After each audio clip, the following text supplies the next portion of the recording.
एक जंगल में बहुत सारी पक्षी साथ में एक मत होकर मिलजुल कर खुशी से रहती थी। छोटू, क्या कर रही हो? बाहर आओ। मैं खाना बना रही हूँ, तुम ही अंदर आ जाओ। क्या खास बना रही हो? मैं गुलाब जामुन बना रही हूँ। आहा, गुलाब जामुन मुझे बहुत पसंद है। उसमें आइसक्रीम मिलाकर खाया जाए।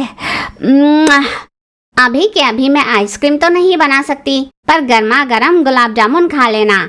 छोटू तोती ने बनाए हुए गुलाब जामुन चिच्चू को खाने के लिए दिए। अरे वाह छोटू, क्या गुलाब जामुन बनाए हैं तुमने, बड़े ही रसीले हैं। तुम्हें तो हलवाई की दुकान रख लेनी चाहिए। हाँ हाँ, अब चलो जल्दी चलते हैं। पर कहाँ? अरे क्या हुआ? अभी तो बाहर खड़ी होकर जोर जोर से चिल्ला रही थी, गुलाब जामुन खाते ही सब भूल गई। सच कहूँ तो ऐसा ही है, तुम्हारे गुलाब जामुन खाकर तो मैं सब कुछ भूल गई। हाँ हाँ ठीक है, आप बताओ क्यों बुलाया? अरे हाँ, मैं तो बहुत जरूरी बात बताने आई थी। टूनी चिड़िया और लूसी कबूतर की आने वाले 2 दिन में शादी है ना। आज टूनी चिड़िया की मेहंदी की रस्म है। टूनी के हाथों में मेहंदी लगाने के लिए मैं तुम्हें लेने आई थी, और देखो गुलाब जामुन खाकर मैं ये बात ही भूल गई। चलो चलो, वैसे भी बहुत देर हो गई है। देरी तुम्हारी वजह से हुई और तुम मुझे जल्दी करने के लिए कह रही हो। अरे मेरी माँ, गलती हो गई, माफ कर दो। अब चलो जल्दी, वरना टूनी बुरा मान जाएगी। हाँ हाँ चलो चलते हैं। फिर छोटू और चिच्चू दोनों ही टूनी के घर चले गए। छोटू ने केवल टूनी के हाथ में ही नहीं, बल्कि जो भी उसके पास मेहंदी लगवाने आता, छोटू किसी को मना नहीं कर रही थी। सभी के हाथों में उसने मेहंदी मांडी। सभी सहेलियों ने मिलकर नाच गाना भी किया। इस तरह सभी सहेली बड़ी खुश होकर टूनी चिड़िया की शादी में भी आए। टूनी और लूसी की शादी धूमधाम से हुई। हमारे न्योते का मान रखकर तुम सभी हमारे शादी में आए और हमारी खुशी दुगनी की। आपका बहुत आभार। आप सभी यहाँ से खाना खा कर ही जाओगे। फिर सभी पक्षी भोजन करने बैठे, सिवाय छोटू तोती के। वो सभी को खाना परोस रही थी। सभी की थाली में बिरयानी, सब्जी, रोटी, मिठाई, ये सारी चीजें परोस रही थी। पर जैसे ही उन पक्षी ने खाने का निवाला अपने मुंह में रखा, वो निवाला पत्थर बन गया। अरे रे, ये गुलाब जामुन पत्थर जैसा क्यों है? सिर्फ गुलाब जामुन ही नहीं, ये समोसे भी पत्थर की तरह सख्त हैं। हाँ दोस्तों, समझ में नहीं आता, बिरयानी भी मैंने मुंह में रखी, पत्थर की तरह सख्त हो गई है। छोटू, कहीं तुम हमसे प्रैंक तो नहीं कर रही? कहीं ये तुम्हारा किसी तरह का मजाक तो नहीं? अरे नहीं मही, मैंने ऐसा कुछ नहीं किया। तो जाओ, जाकर जल्दी से टूनी और लूसी को यहाँ बुला लाओ। कहीं ये उनका ही किया धरा तो नहीं? फिर छोटू तोती तुरंत लूसी और टूनी के पास गई और उन्हें सारी बात बताई। अरे ये क्या कह रही हो? भला हम ऐसा क्यों करेंगे? हमारे शादी में शामिल होकर हमें खुश करने वाले मेहमानों के साथ भला हम ऐसा क्यों करेंगे? हमने सामने खड़े होकर उनके लिए खास भोजन बनवाया है। क्या पता लूसी, मुझे तो बड़ा अजीब लग रहा है। टूनी और लूसी मेहमानों के पास आए। दोस्तों, हमें माफ करना। हमारी समझ में नहीं आ रहा है कि ये सब क्या हो रहा है और ये कैसे हुआ। हम माफी चाहते हैं। अरे लूसी, तुम हमसे माफी क्यों मांग रहे हो? कोई भला जानबूझकर ऐसा क्यों करेगा? कहीं तो कुछ गड़बड़ जरूर हुई है, पर हम चाहते हैं कि तुम दोनों साथ में खुश रहो। हमारी तो बस इतनी ही इच्छा है। इन सारी बातों को अपने दिल पर मत लगा लेना। खुश रहो। इतना कहकर वे सभी पक्षी अपने घर वापस लौटे। उस दिन सबका मन कुछ अजीब सा ही था। बिना खाए सभी अपने घर में सो गए।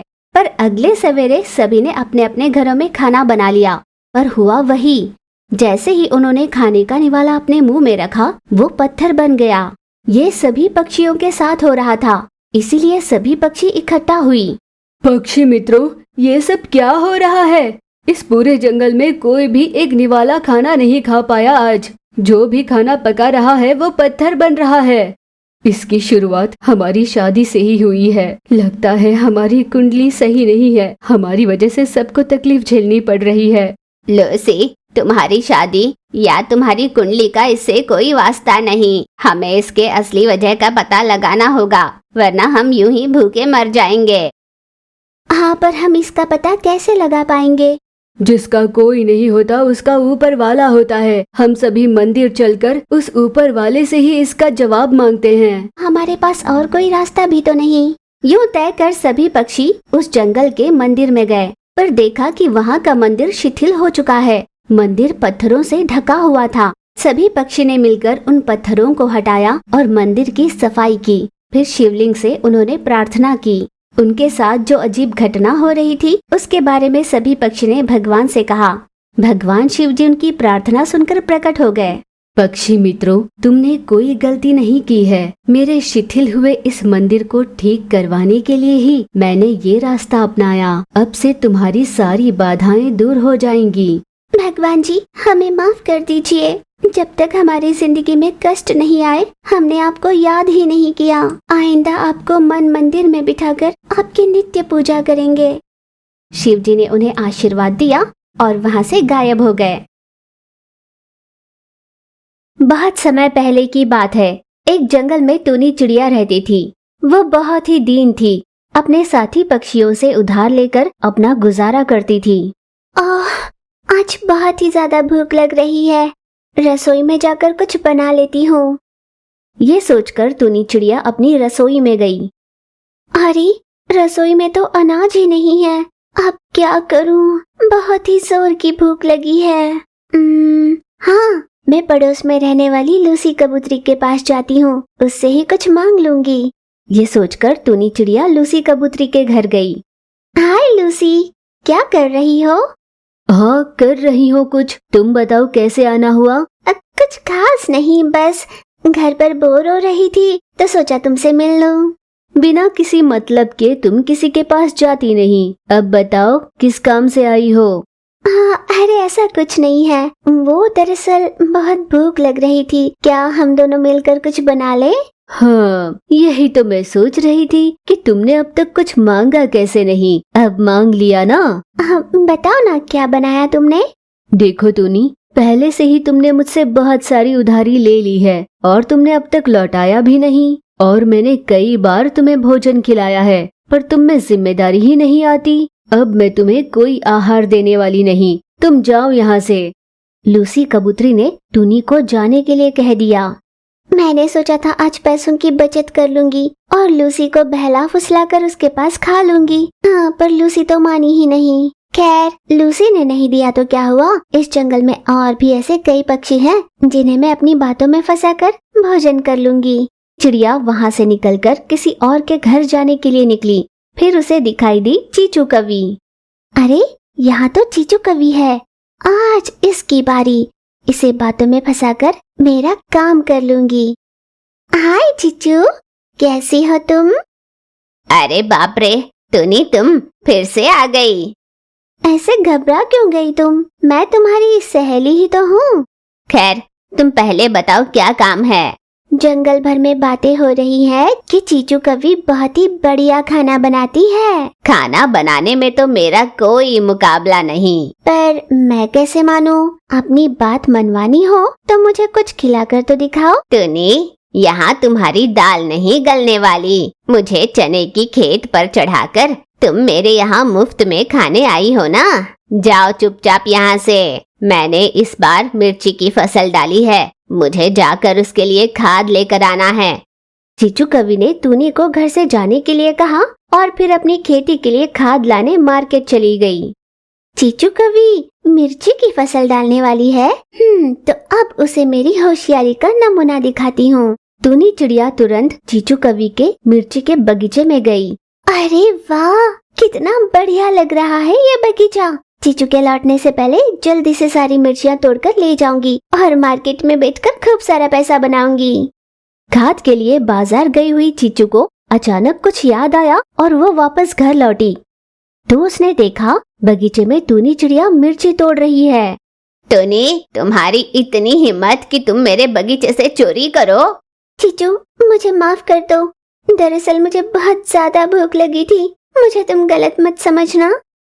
मैं तुम्हारी अब कुछ नहीं सुनने वाली। तुम्हें इसकी सजा जरूर मिलेगी। अब ये तुम तीखी मिर्ची खाओ। चीचू कवि ने जबरदस्ती टूनी चिड़िया को बहुत सारी हरी मिर्च खिला दी। मिर्ची, पानी दो, पानी, टीका। रो रो कर टूनी चिड़िया ने अपनी जान गंवा दी। ये क्या हुआ? मैं तो बस इसे सजा देना चाहती थी, ये तो चल बसी। अगर ये बात किसी को पता चली तो मुझे जेल में बंद करवाएंगे। हे भगवान, अब मैं क्या करूं? इससे पहले कि कोई इसे देख ले, मैं यहीं इसे गाड़ देती हूँ। चीचू कवि ने किसी को पता ना चले इसीलिए अपने ही बगीचे में टूनी चिड़िया को गाड़ दिया। पर कुछ ही दिनों बाद टूनी चिड़िया भूत बनकर वापस लौटी। इस चीचू ने मुझे धोखे से मारा, मैं इससे बदला लेकर रहूंगी। टूनी चिड़िया की आत्मा ने चीचू से बदला लेने की ठान ली। इस मिर्ची से ही चीचू ने मेरी जान ली है ना, अब मैं ये मिर्ची ही गायब कर देती हूँ। टूनी चिड़िया की आत्मा ने अपनी शक्ति से सारी मिर्ची गायब कर दी। हे भगवान, ये क्या हुआ? कितनी मेहनत से मैंने मिर्ची उगाई थी, सारी गायब हो गई।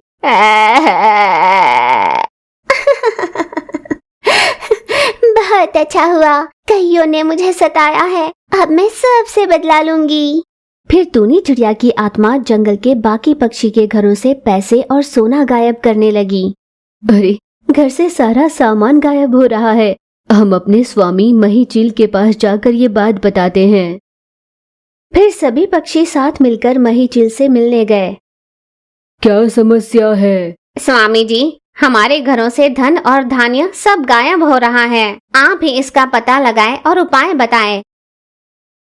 चीचू कवि के बगीचे में कोई भूत है, मैं अभी उस भूत को यहाँ प्रकट करवाता हूँ। मही चील ने अपने मंत्र शक्ति से टूनी चिड़िया की आत्मा को बुलवाया।